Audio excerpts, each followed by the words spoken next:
चैतन्य महाप्रभु दक्षिण गए।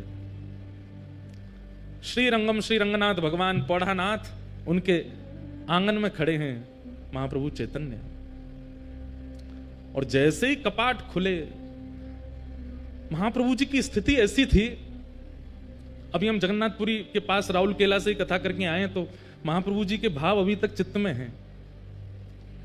महाप्रभु जी की स्थिति ऐसी थी कि कोई कृष्ण कह भर दे, नेत्रों से अश्रु नहीं प्रकट होते थे, कहते हैं अश्रुओं की पिचकारी निकलती थी नेत्रों से, और वो जिस पे पड़ जाती थी उसके चित्त में भी कृष्ण प्रेम प्रकट हो जाता था। ऐसे महाप्रभु,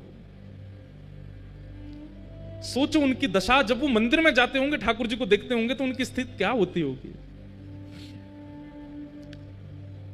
जैसे ही कपाट खुले श्री रंगनाथ भगवान के, चैतन्य महाप्रभु ने जैसे ही मुखमंडल का दर्शन किया, उत्ताल नृत्य करने लगे, भुजाएं उठा करके नृत्य कर रहे हैं, नाच रहे हैं, गा रहे हैं, आनंद उत्सव मना रहे हैं, नेत्रों से अश्रुपात। ये दो भावों का एक जगह दर्शन होता था। मुखमंडल पर तो विरह दिख रहा है और शरीर की स्थिति परम आनंद की होती थी। यह है भक्ति का स्वरूप। कभी कभी मन में आता है कि जब ज्ञान आता है ना, तो बाहर दिखने लगता है कि ज्ञानी व्यक्ति है। अहंकार आता है तो अहंकार दिखने लग जाता है, अहंकारी व्यक्ति है। कामी व्यक्ति का काम दिखने लग जाता है। भक्त की भक्ति क्यों नहीं निकल के आती है? उस भक्त की भक्ति उसके रोम रोम में प्रकट क्यों नहीं होती है, जैसे महाप्रभु जी की होती थी?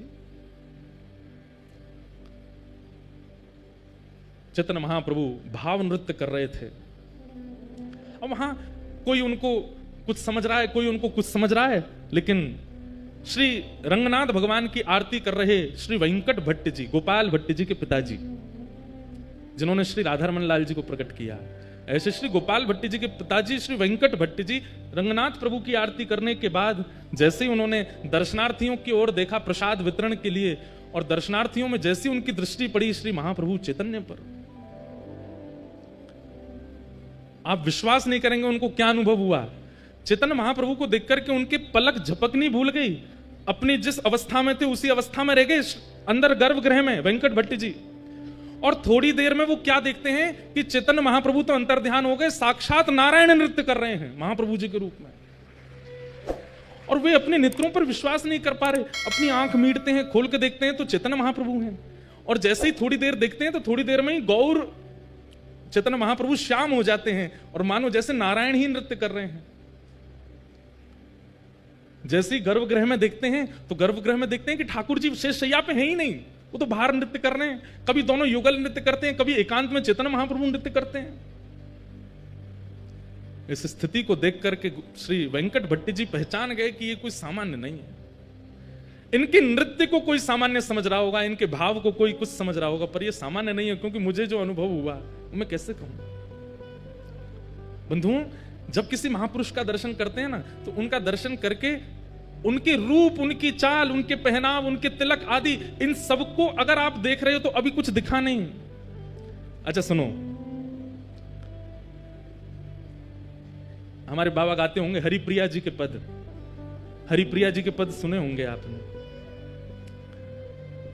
हरिप्रिया जी पुरुष थे, सब छोड़ करके गिरिराज जी आ गए। राधा कुंड में उनके गुरुदेव विराजमान रहते थे, तो अपने गुरुदेव को प्रणाम करके बोले मुझे आपसे गुरु दीक्षा लेनी है। तो महापुरुष बोले राधा कुंड पे बैठे बैठे, बताओ तुमको क्या दिख रहा है? तो हरिप्रिया जी, पहले उनका पूर्व नाम कुछ और था, बोले माथे पर सुंदर उर्धपुंड है, गले में तुलसी की माला है, अद्भुत वस्त्र पहने हैं, आसन पर गुरुदेव विराज रहे हैं, करुआ पास में रखा है, ठाकुर जी की सेवा पीछे हो रही है। गुरुदेव बोले दीक्षा नहीं देनी, जाओ। और सुनो, दीक्षा की इतनी तुमको भूख है, जाओ गिरिराज जी की परिक्रमा लगा के आओ। लेकिन उनको इतनी इच्छा थी दीक्षा की, चले गए गिरिराज जी की परिक्रमा लगाई। परिक्रमा लगा करके 5-6 घंटे में लौट करके राधा कुंड जैसे ही पहुंचे, चरणों में प्रणाम किया, बोले गुरुदेव परिक्रमा हो गई, अब दीक्षा दे दो। उन्होंने फिर वही प्रश्न किया, क्या दिख रहा है तुम्हें? कुछ दिख ही नहीं रहा था। बोले माथे पर उर्धपुंड है, गले में तुलसी माला है, नीचे वस्त्र पहने हैं, पीछे ठाकुर जी की सेवा है, बगल में राधा कुंड है, इधर श्याम कुंड है, आदि आदि। फिर से जाओ परिक्रमा लगा के आओ, एक और परिक्रमा लगाओ। निष्ठा इतनी थी उनकी कि थके हारे थे, लेकिन फिर से चले गए परिक्रमा में। अब की बार उनको 6 की जगह 9 घंटे लग गए परिक्रमा करते करते, पैरों में छाले पड़ गए। 2 परिक्रमा में ये हालत हो जाती है। बेचारी गिरते पड़ते जैसे तैसे आए, प्रणाम किया, गुरुदेव अब दीक्षा दे दो। पूछे अब क्या दिख रहा है तुम्हें? तो रोने लगे, बोले मुझे कुछ नहीं दिख रहा, मुझे वही दिख रहा है, तिलक है, गले में कंठी माला है नीचे। बोले सुन, एक परिक्रमा और लगा के आ। तीसरी परिक्रमा की स्थिति कैसे बन जाएगी हमारे, जबकि गिरिराज जी में बाबा हैं, 3 परिक्रमा लगा में, लेकिन उनकी भाव दशा देख करके आप घबरा जाओगे। एक परिक्रमा में हमारी हालत खराब होती है। गुरुदेव बोले जाओ एक परिक्रमा और लगा के आओ।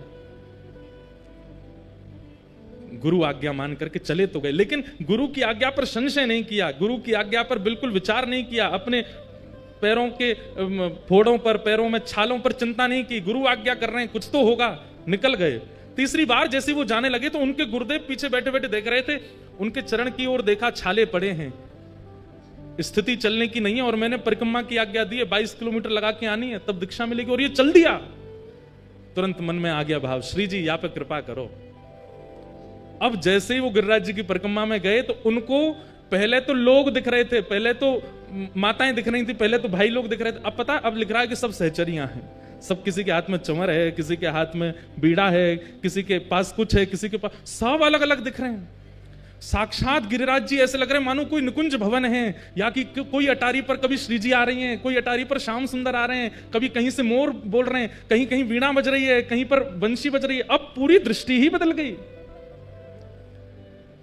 24 घंटे लगे उनको, और वृंदावन में संपूर्ण ब्रज का दर्शन कर लिया, संपूर्ण निकुंज लीला का दर्शन कर लिया। लौट करके जैसे ही अपने गुरुदेव के पास आए, प्रणाम किया, बोले लाला अब क्या दिख रहा है? अपने गुरुदेव को देख के कहते हैं, एक सखी विराज रही है, सुंदर नथनी पहनी है, कानन में कुंडल है, नेत्रन में काजल लगे हैं, सुंदर चुनरी ओढ़ी है, पीछे दर्पण है, बहुत सुंदर मणिमंडित नीचे सब फर्श है, यहां श्याम कुंड है, यहां राधा कुंड है, और मेरे गुरुदेव की गोद में प्रिया प्रियतम दोनों विराजमान है। जैसे ये दर्शन हुए तब उनको स्वीकार किया और उनका नाम रखा है श्री हरिप्रिया। उनके बड़े पद रसिक जन गाते हैं, एक आध दिन हम भी गाएंगे कथा में, श्री हरिप्रिया। मैं क्या बताना चाह रहा हूं आपको कि ब्रज में रहने वाले रसिक महापुरुष अगर इनके मन में आ गई कि याकू ब्रज को अनुभव होना चाहिए तो हो जाएगा। आपके अनेक प्रयासों से नहीं होगा, आपके अथक प्रयासों से नहीं होगा, किसी रसिक के मन में आ गई कि इसको ब्रज प्राप्त हो तो हो जाएगा।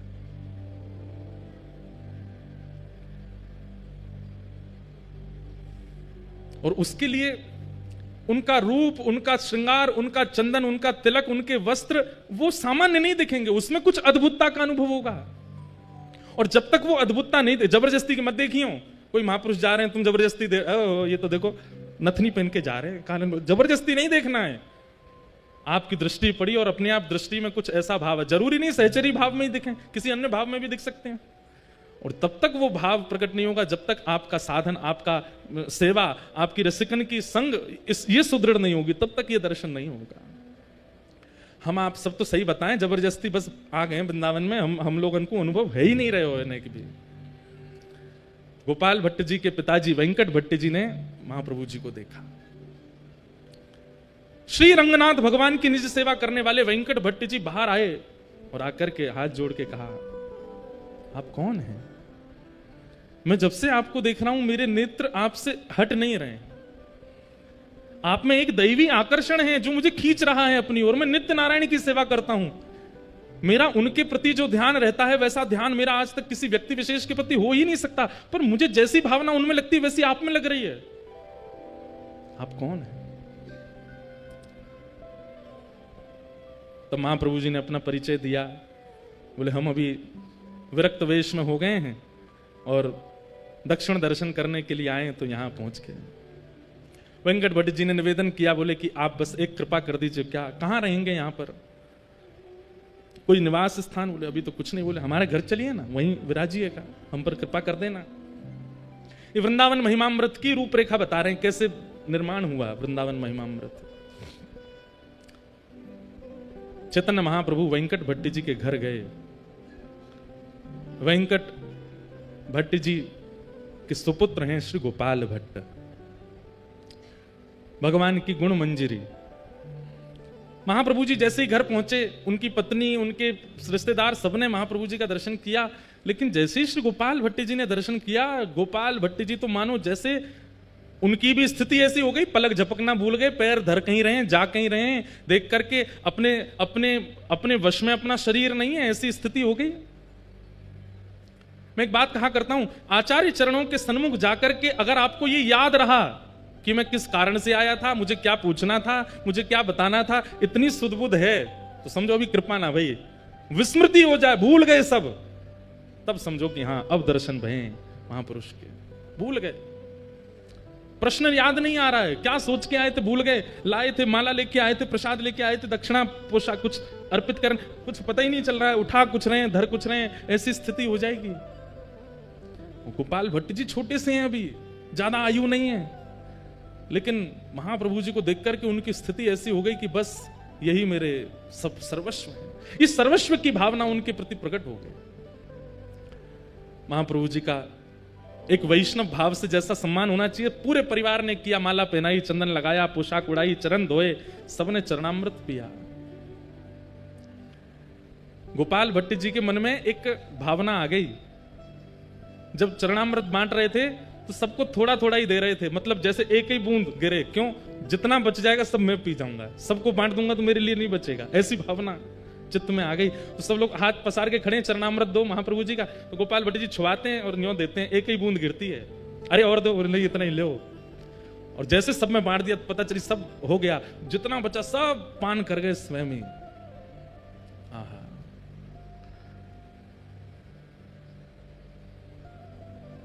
गोपाल भट्ट गोस्वामी पर कृपा हुई, खूब सत्संग हुआ, आनंद हुआ। अगले दिन श्री चैतन्य महाप्रभु प्रस्थान करने के लिए तैयार हुए। वेंकट भट्ट जी ने निवेदन किया, बोले कि महाप्रभु जी आप कहां जा रहे हैं? बोले अब यात्रा हो गई हमारी, अब आगे चलेंगे। बोले आज आषाढ़ शुक्ल एकादशी है, आज से चातुर्मास प्रारंभ हो रहा है, आपका प्रथम विरक्त वेश है, अब आप नहीं जा सकते यहां से, 4 महीना तो हिल नहीं सकते।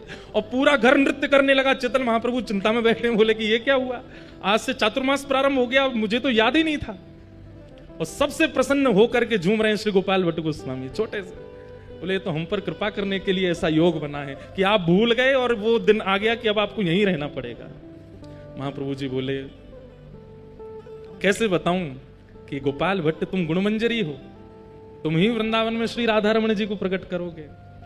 और राधा रमण प्रकट करता पर 1-2 दिन 4 दिन की कृपा नहीं, यहां तो 4 महीना एक रसिक, एक महापुरुष की कृपा होगी, दृष्टि होगी, आस्वादन होगा, संग मिलेगा, तभी तो श्री गोपाल भट्ट जी प्रकट करेंगे।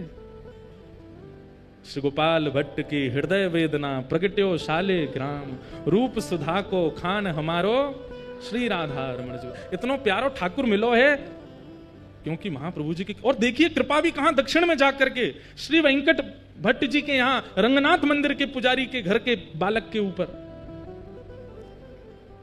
वृंदावन स्वयं चुनता है, आप वृंदावन को नहीं चुनते। वृंदावन को अगर आपको चुनना होगा तो आपको रसातल से लिया जाएगा, क्योंकि आओ भाई वृंदावन में रहो, तुम वृंदावन के हो।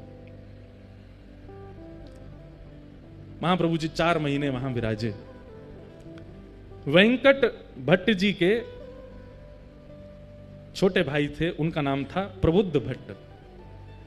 वे बहुत पहले ही घर परिवार छोड़ के संन्यास आश्रम उन्होंने ग्रहण कर लिया था। परम विद्वान, परम ज्ञानी, काशी में विराजमान थे। ऐसा ज्ञान था उनका कि उनके जैसे उन्होंने 10,000 शिष्य बनाए, मतलब ना ज्यादा ना कम, अपने जैसे ही 10,000 बना दिए, इतने ज्ञानी थे। उनके सामने बड़े बड़े विद्वान टिक नहीं पाते थे। प्रबुद्ध भट्ट, देखो एक महापुरुष एक परिवार में जाकर के एक नहीं कितनों पर कृपा करता है। ये तो गोपाल भट्ट जी सामने बैठे हैं, प्रबुद्ध भट्ट तो है ही नहीं वहां पर, वो तो काशी में है। कभी कभी अपने घर की पूछते थे क्या चल रहा है घर पर, तो उन्होंने पूछताछ करी, भैया हमारे दक्षिण में हमारे परिवार में सब आनंद मंगल है।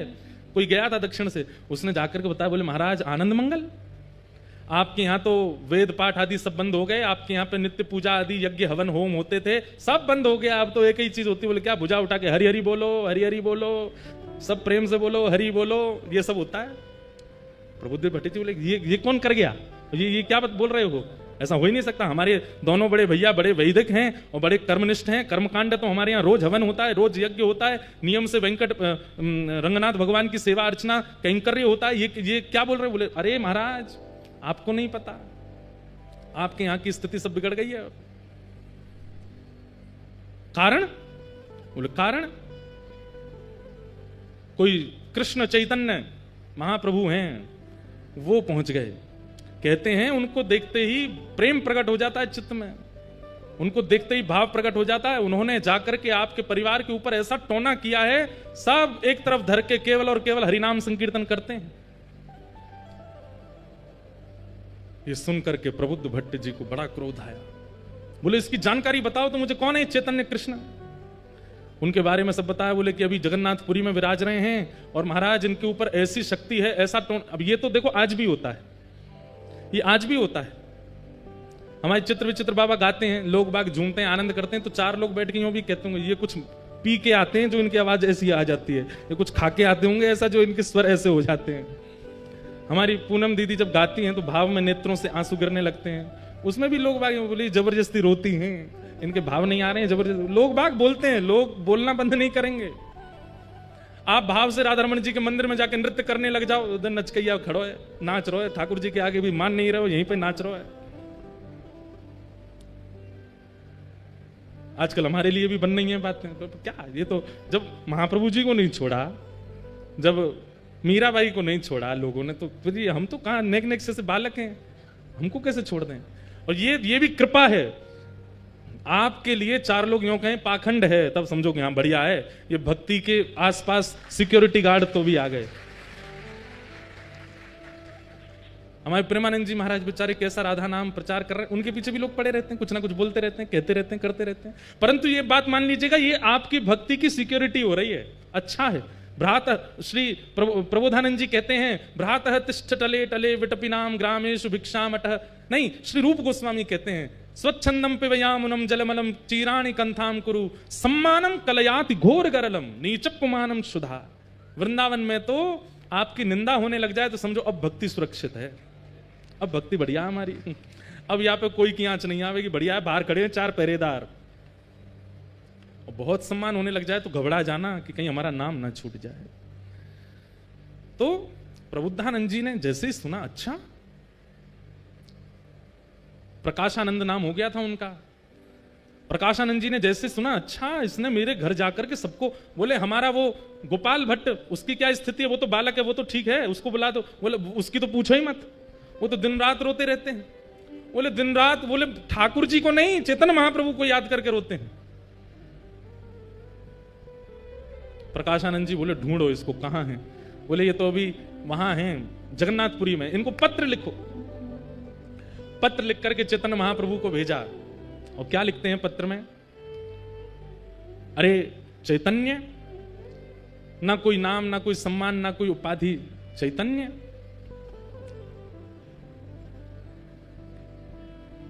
सन्यासी हो सुना है हमने, लेकिन सन्यासी होकर के तुम बहुत नाचते हो, उछल उछल करके नाचते हो, गाते हो, ये सन्यासियों का स्वरूप है।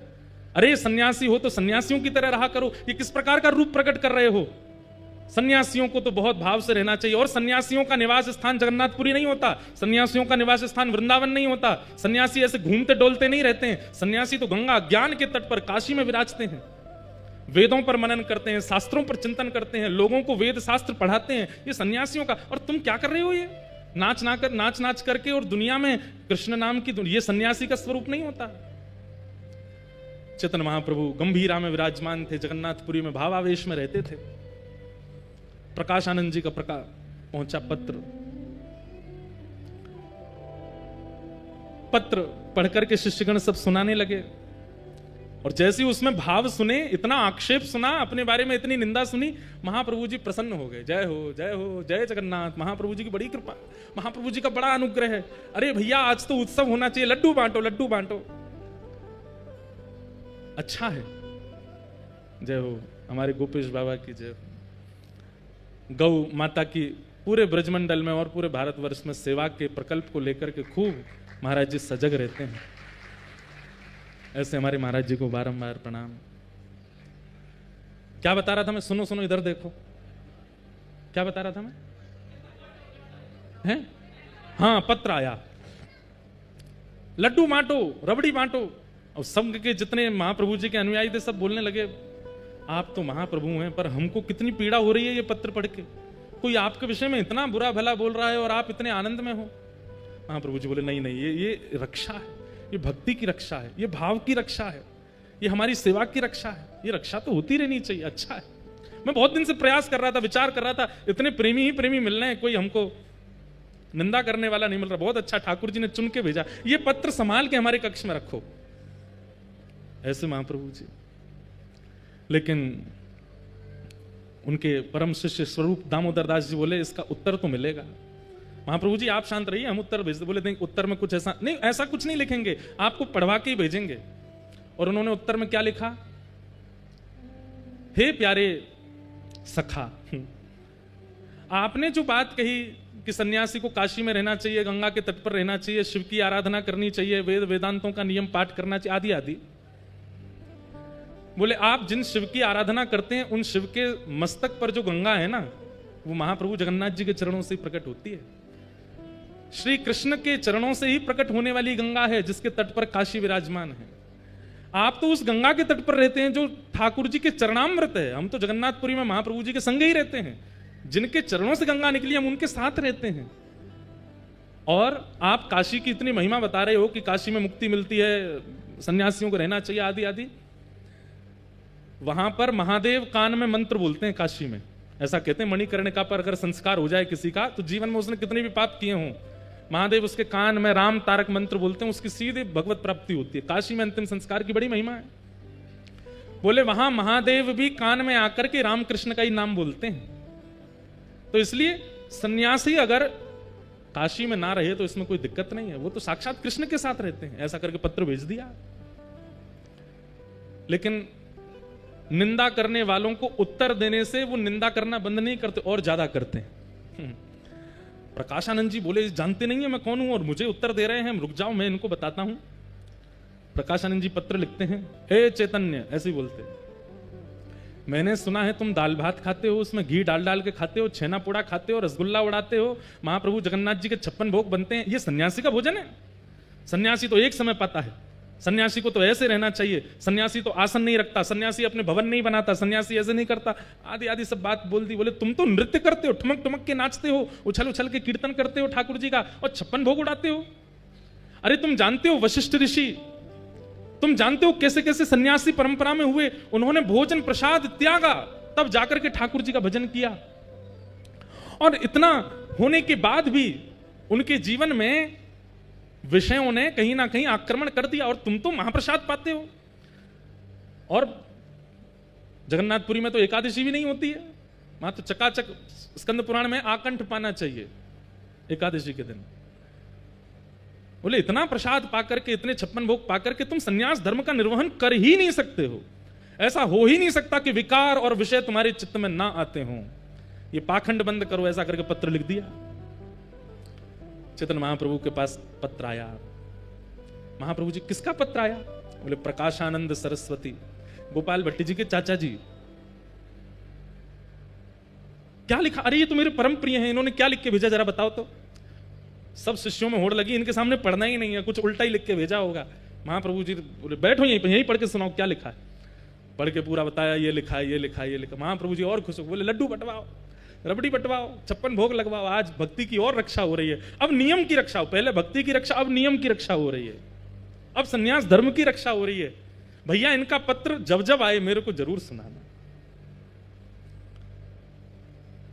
लेकिन शिष्यों ने कहा ये अच्छा नहीं है, ये तो गलत बोल रहे, उत्तर तो देंगे। उत्तर में लिख करके भेजा, महाराज जंगल का राजा शेर मांस खाता है, हिरणों को खा जाता है, इतना मांस भक्षी होता है, पर कहते हैं साल में एक बार सहवास करता है बस। ऐसा दूषित भोजन करने वाला, और काम पर इतना विजय उसका।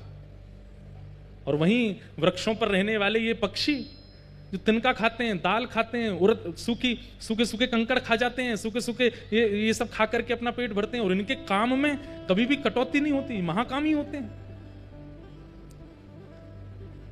आप यदि आहार से जीवन यापन की बात कर रहे हैं तो फिर सारे विषय शेर में होने चाहिए थे, लेकिन वो तो काम पर विजय प्राप्त करके बैठा है। और ये सारे पशु पक्षी सारे बड़ा अल्प आहार लेने वाले, इन पर काम पर विजय नहीं है, इस पर क्या कहेंगे आप? जब ये पत्र लिख करके भेजा तो प्रकाशानंद जी तो और ज्यादा आग बबूला हो गए। अपने शिष्यों से बोले इसको पकड़ करके काशी लेके आओ, इस चैतन्य को मैं बताता हूं, ये मेरे सामने तो आए। बंधुओं एक बात सुनिएगा, सब साधन कर लीजिए जीवन में, लेकिन उस साधन का अहंकार नष्ट करने की सामर्थ्य केवल और केवल प्रेम लक्षणा भक्ति में है। अगर प्रेम लक्षणा भक्ति जीवन में नहीं है और आपका नाम जब 2 लाख पहुंच गया है, अभिमान आएगा। प्रेम लक्षणा भक्ति जीवन में नहीं है और हर एकादशी गिरिराज जी की परिक्रमा करते हो तो उस परिक्रमा का अभिमान आएगा। सेवा का अभिमान सामान्य अभिमान से ज्यादा भयानक है।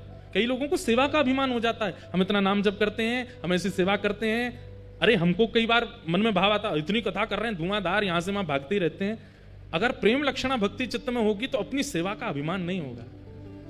प्रेम लक्षणा भक्ति तो दैन्यता लाती है, दीन बनाती है, सरल बनाती है, सहज बनाती है। प्रकाशानंद जी के पास सब कुछ है, लेकिन भक्ति नहीं है, प्रेम नहीं है। उनको वेद वेदांत कंठस्थ याद हैं, जहां से जब चाहे उस श्रुति का पाठ शुरू कर देते हैं, लेकिन प्रेम भक्ति नहीं है। लेकिन कृपा तो इन पर करनी है, और वो समय आया। ये पत्रों से आदान प्रदान तो बहुत दिनों तक चलता रहा, बहुत निंदा करने लगे सब जगह महाप्रभु जी की, लेकिन एक बार समय आया। क्या? महाप्रभु जी काशी पधारे और तपन मिश्र नाम के एक भक्त थे, उनके यहां महाप्रभु जी विराजमान थे। इनको पता चला प्रकाशानंद जी को कि वही कृष्ण चैतन्य काशी आया है। बोले इसको कैसे भी करके मेरे सामने ले आओ। ये मेरे सामने आया नहीं और मैंने अपने वेद वेदांतों के बाणों से इसका पर्दाफाश कर दूंगा। ऐसे ऐसे बात। अब सोचो कितना घनघोर वैष्णव अपराध इनसे बन रहा है।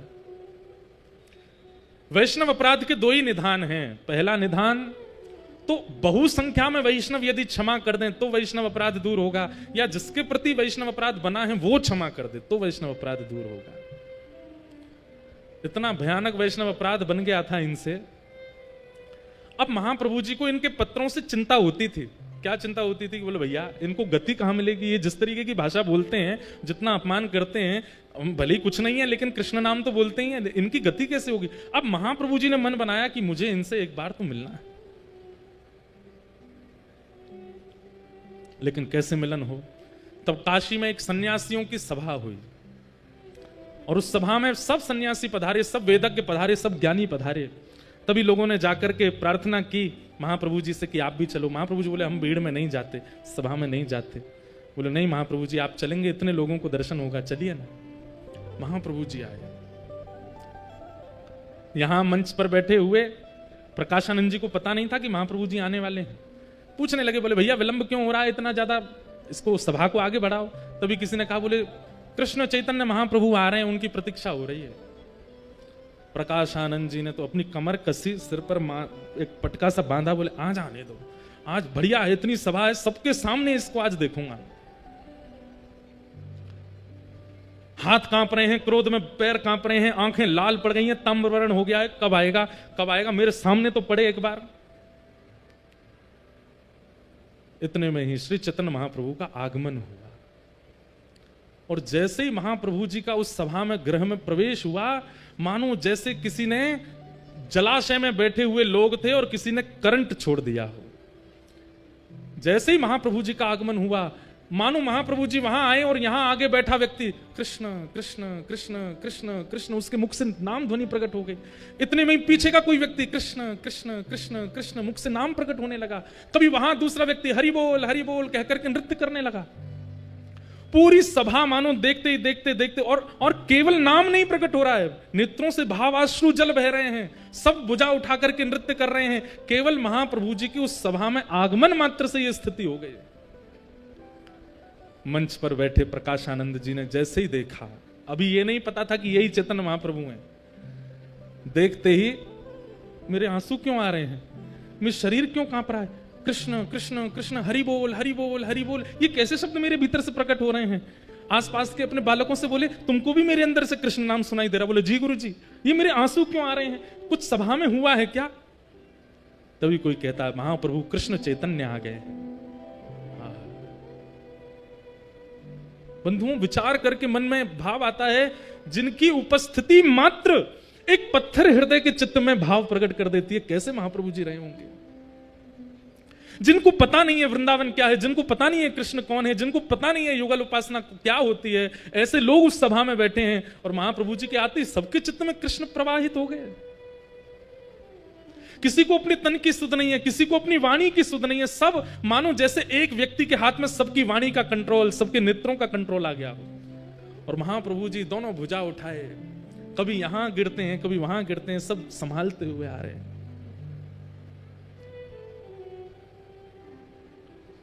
प्रकाशानंद जी अपने क्रोध विरोध को तो भूल गए, मुख से नाम प्रकट हो गया, नेत्रों से आंसू प्रकट हो गए।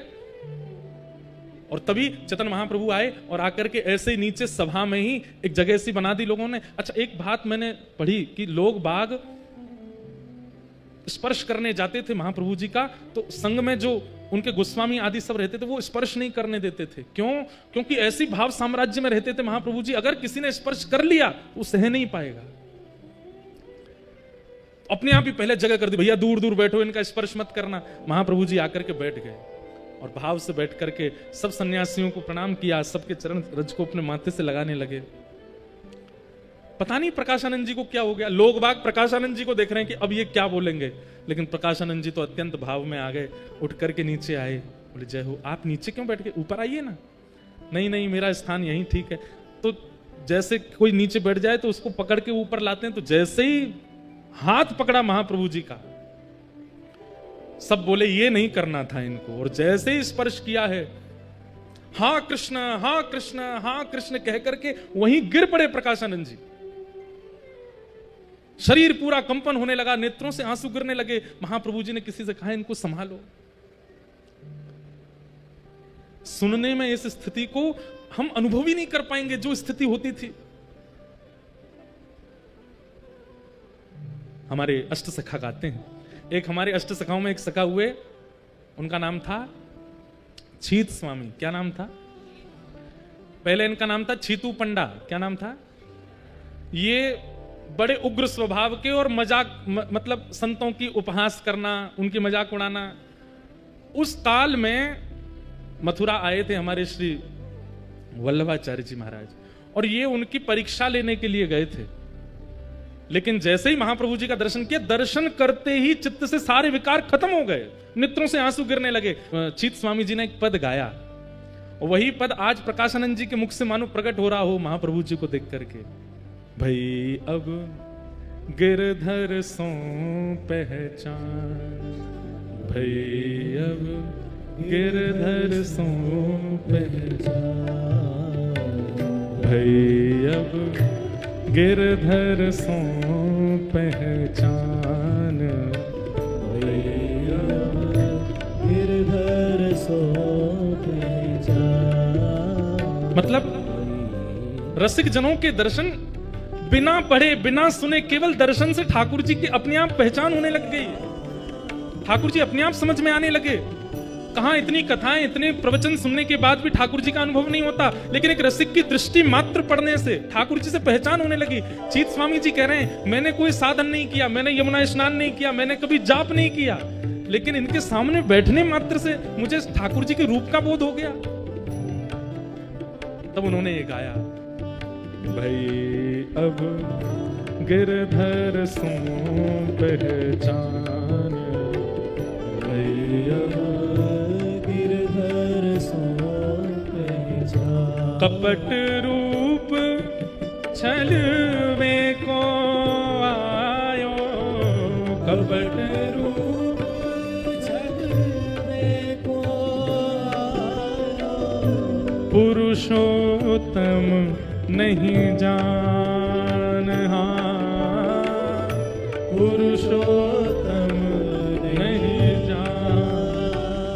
भई अब गिरधर सो पहचान, भई अब गिरधर सो पहचान,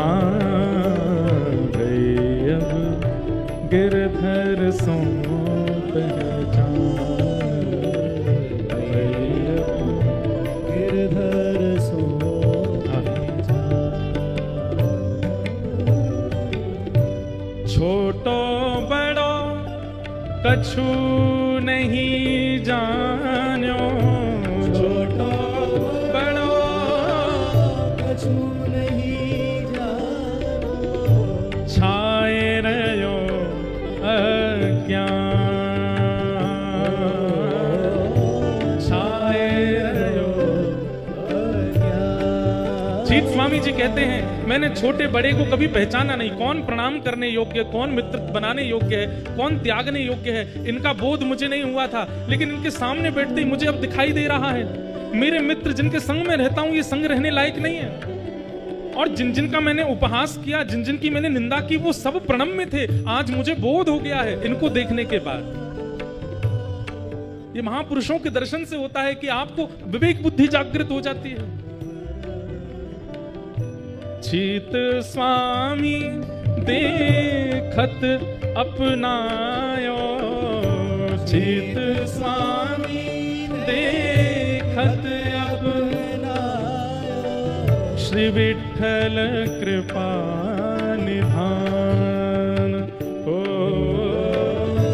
विठ्ठल कृपा भई अब गिरधर सो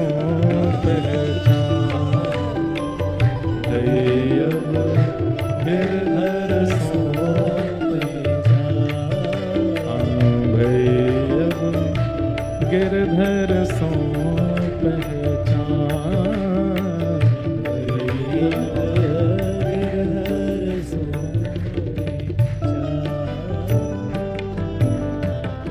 यही स्थिति हुई है प्रकाशानंद जी की। महाप्रभु जी को देख करके क्रोध विरोध तो सब भूल भाल गए, नीचे बैठ गए और सामने बस देख रहे हैं अपलक नेत्रों से। मुख से कृष्ण नाम ध्वनि निकल रही है, नेत्रों से अश्रुपात हो रहा है। लेकिन थोड़ी देर बाद अपने आप को समझाने लगे, ये सब माया है, ये जादूगर है, इसने जादू कर दिया, टोना कर दिया मेरे ऊपर। लेकिन दर्शन का कुछ तो प्रभाव होता। प्रभाव क्या हुआ कि वाणी में शीलता आ गई। चाह तो रहे थे कि मैं थोड़ा कठोर बोलूं, कुछ गड़बड़ बोलूं, कुछ उल्टा सीधा बोलूं, लेकिन बोल क्या रहे हैं, कैसे हो आप, ठीक हैं, आप ऊपर नहीं विराज रहे, नीचे ही बैठ रहे। और खुद मन में सोच रहे मैं इतना प्रेम से क्यों बात कर रहा हूं। वो सोच रहे मुझे तो क्रोध करना है, मुझे तो चिल्लाना है इनके ऊपर, लेकिन अब अपने वश में नहीं है। ये होता है रसिकों के दर्शन से। महाप्रभु जी बोले आपकी सबकी कृपा है। प्रकाशानंद जी बोलने लगे मैं आपसे एक शिकायत करना चाहता हूं। बोले क्या? सन्यासियों को इतना नाचना नहीं चाहिए, आप इतना रोते हो, इतना ज्यादा अच्छी बात नहीं है ये। अरे सन्यासी तो पूरे विश्व को ज्ञान देता है, उसकी रहनी उसकी करनी से लोग प्रभावित होते हैं, आप क्या करते हैं इतना? मुझे लगता है आप पढ़ते नहीं हो, आपको पढ़ना चाहिए। महाप्रभु जी बोले हमको तो कुछ आता ही नहीं है, हम तो बिल्कुल अज्ञानी हैं, पढ़ाई लिखाई हमसे होती नहीं थी, तो हमारे गुरुजी ने गलती से बहुत मेहनत करके 6 साल लगे हमको एक श्लोक याद करवाया। बोले कौन सा श्लोक याद करा, जब बताओ तो। अब वेदक हैं, ज्ञानी हैं, तो सुनने बैठ गए, बताइए कौन सा श्लोक याद करा। बोले हरेर नाम हरेर नाम हरेर नामैव केवलम कलौ नास्तेव नास्तेव नास्तेव गतिरन्यथा। केवल हरि नाम हरि नाम हरि नाम, इसी से कल्याण होगा, कलयुग में और किसी से कल्याण होने वाला नहीं है।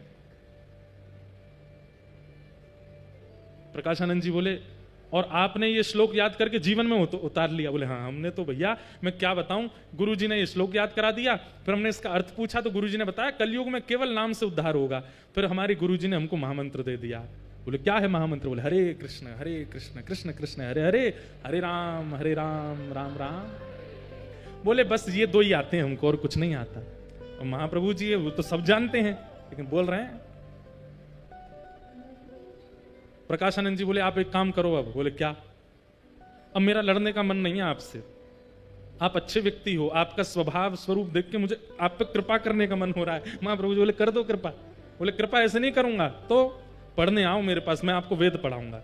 महाप्रभु जी बोले कब से आना है? आज से बढ़िया दिन है, आज से चलो। महाराज प्रकाशानंद जी हाथ पकड़ के ले गए अपने घर पे ही जाकर के महाप्रभु जी को सामने बैठा, बोले पढ़ो हमारे साथ। महाप्रभु जी बैठ गए। 3 दिन हो गए पढ़ते पढ़ते। 3 दिन बाद प्रकाशानंद जी बोले आपको कोई पूछना नहीं है कुछ भी, 3 दिन से हम पढ़ाए जा रहे हैं, आपको सब समझ में आ गया? महाप्रभु जी बोले आपने कहा था सुनना है, समझने की आपने नहीं कही थी, आपने केवल कहा था सुनते रहो, हम सुनते ही जा रहे हैं, समझने की आपने कही नहीं हमसे। प्रकाशानंद जी सिर पकड़ के बैठ गए। बोले यही होता है, ये भक्ति जिन लोगों के चित्त में आ जाती है वो जितना कहो उतना ही करते हैं, उससे अधिक नहीं करते। बोले आप कृपा कर दो। बोले मैंने 3 दिन में क्या पढ़ा तुमको समझ नहीं आया? बोले सुनने के लिए कहा था, सुन तो हम रहे हैं ना, हम इधर देखते ना उधर, आपको देख के सुनते रहते हैं। प्रकाशानंद जी बोले ऐसे तुम्हारी गति नहीं होगी। बोले कैसे गति होगी? बोले इसको समझो भी। 3 दिन और पढ़ाया। 3 दिन बाद बोले अब समझ में आया। बोले अब हमको समझ नहीं आ रहा, हमारे गुरुजी पढ़ा पढ़ा के हार गए, वो नहीं समझा पाए, आप क्या समझाओगे हमको? बोले इतनी सरल भाषा में बोल रहा हूं फिर भी आपको समझ नहीं आ रहा। अरे ये तो शंकराचार्य जी की वाणी है, ये तो समझ में आनी चाहिए आपको, आद्य गुरु शंकराचार्य कह रहे हैं। महाप्रभु जी कहते हैं सुनिए सुनिए मेरी बात सुनिए। प्रकाशानंद जी बोले क्या क्या सुनना है? बोले आद्य गुरु शंकराचार्य जी ने पूरे विश्व को वैदिक ज्ञान प्रदान किया, लेकिन जब अपनी माताजी पधारने की स्थिति में थी ना, आद्य गुरु शंकराचार्य जी, बड़ा अच्छी चरित्र आता है कि शंकराचार्य भगवान बचपन में अपनी मैया से बोले मैया मेरा जन्म संसार की चीजों को भोगने के लिए नहीं हुआ है, मुझे विरक्ति लेने दो, अभी से मुझे घर त्यागने दो। तो मां इनकी रोने लगी, पकड़ लिया, बोले मैं तुझे नहीं छोड़ूंगी। तो शंकराचार्य भगवान बोले ऐसे नहीं छोड़ेंगे, कुछ करना पड़ेगा। तो एक दिन नदी में स्नान करते करते एक मगरमच्छ आया और उसने आके बालक शंकराचार्य जी का पैर पकड़ लिया। चिल्लाने लगे मां बचाओ मां बचाओ। मां पकड़ के खींचे लेकिन मगरमच्छ छोड़े ना। बोले बेटा मैं क्या करूं, ये तो छोड़ ही नहीं रहा है। तो शंकराचार्य जी बोले एक ही तरीका है मां। बोले क्या? मुझे घर छोड़ने की आज्ञा दे दो। आप यदि मुझे घर छोड़ने की आज्ञा दे दोगे, ये मगरमच्छ तुरंत चला जाएगा। इसने मुझे इसलिए पकड़ा है क्योंकि मैंने अभी तक संन्यास ग्रहण नहीं किया। नहीं वो तो नहीं छोड़ूंगी, तो फिर मां ये खा जाएगा मुझको। अब मां ऐसी दुविधा में, छोड़ूं कैसे, इकलौता पुत्र है, और नहीं छोड़ूं तो मगरमच्छ खा जाएगा। तो मां बोली ठीक है बेटा मैंने आज्ञा दी, छोड़ दे तू संसार। और जैसे ये बात कही इतने में मगरमच्छ मुंह खोल के वहां से भाग गया, छोड़ छाड़ के चला गया। शंकराचार्य जी बोले मां अब मुझे आज्ञा दो, मुझे बहुत करना है संसार को धर्म के मार्ग पर ले जाने के लिए। मां ने कहा चले जा बेटा, तू जीवन में कभी मत आना, पर जब पता चले कि मां के प्राण जाने वाले तब आ जाना। ये कथा प्रकाशानंद जी को चैतन्य महाप्रभु सुना रहे हैं। और बोले फिर शंकराचार्य जी ने क्या किया, पूरा विश्व जो बौद्धवादी हो गया था उन सब लोगों को परब्रह्म कौन है, परमात्मा कौन है, वो घटघटवासी हैं, आदि आदि इस सब बातों को उन्होंने अपने शंकर भाष्य आदि से सुनाया, समझाया। लेकिन एक दिन खबर पड़ी कि मां मरणासन अवस्था में है। प्रकाशानंद जी सुन रहे हैं, बोले अच्छा फिर? बोले शंकराचार्य जी गए अपनी मैया के पास। तो मां ने कहा बेटा मैंने सुना तूने पूरे विश्व का उद्धार किया, अपनी मां का भी उद्धार कर दे। तो शंकराचार्य जी सामने बैठकर के शंकर भाष्य सुनाने लगे, वेद वेदांतों की, और सुंदर सुंदर भाव सुनाने लगे। ये श्लोक लो, ये मंत्र लो, ये लो, ये लो, ये परब्रह्म है, ये अणु में है, ये परमाणु में है, आदि आदि। मां बोली बेटा मुझे समझ नहीं आ रहा है, मेरे जीवन के बहुत कम क्षण बचे हैं, कुछ सरल सा समझा जिससे मेरे चित्त में भाव आए।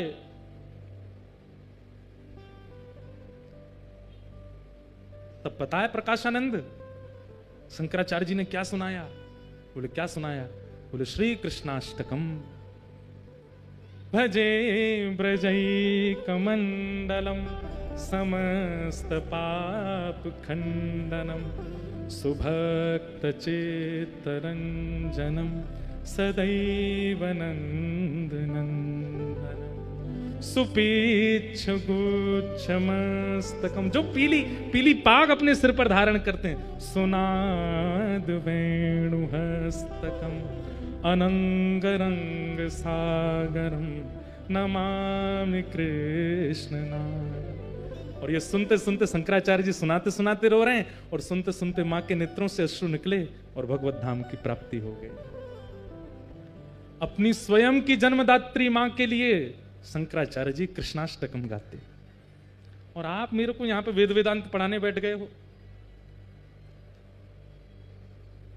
गति तो कृष्ण नाम से ही होगी प्रकाशानंद जी। प्रकाशानंद जी बोले इसका प्रमाण दो मुझको। तो प्रमाण दे दिया। बोले वहां लिखा है, इस बात का प्रमाण दो, उसका प्रमाण दे दिया। बोले नाम से गति होगी, इसका प्रमाण दो, प्रमाण दे दिया। प्रमाण प्रमाण प्रमाण प्रमाण, इतने प्रमाण दे दिए प्रकाशानंद जी को। लेकिन कुतर्की व्यक्ति के प्रमाणों से काम नहीं चलते, वो तो इसका भी प्रमाण लेके आओ। तो चैतन्य महाप्रभु को क्रोध आया, और जैसे ही आवेश में क्रोध आया, षड्भुज रूप धारण करके चैतन्य महाप्रभु प्रकट हो गए सामने।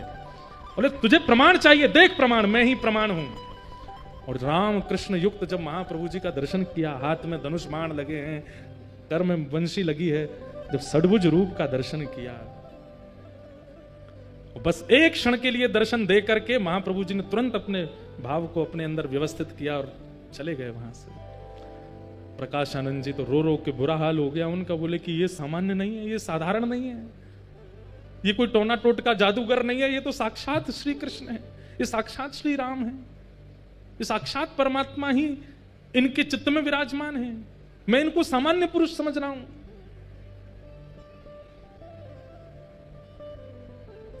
महाप्रभु जी के पास पहुंच गए, चरणों में जाकर के वंदन किया, बोले कि अब मुझ पर कृपा करो। मैंने वेद वेदांत उपनिषद किसी को नहीं छोड़ा, सब पढ़ लिख करके विद्वान बन गया, लेकिन मैं आज इतनी वृद्धावस्था में अनुभव कर रहा हूं कि मेरी तो अधोगति हो रही है। हे नाथ, मैं आपके चरणों में अपने नाक रगड़ के प्रार्थना करता हूं, मुझ पर कृपा करो। चैतन्य महाप्रभु ने प्रकाशानंद जी की ओर देखा, बोले अब एक ही कृपा है। बोले क्या? हम जो कहें वो करो। बोले क्या करना है? बोले इसी वक्त सब छोड़ के वृंदावन चले जाओ, श्रीधाम वृंदावन की प्राप्ति कर लो। और श्री वृंदावन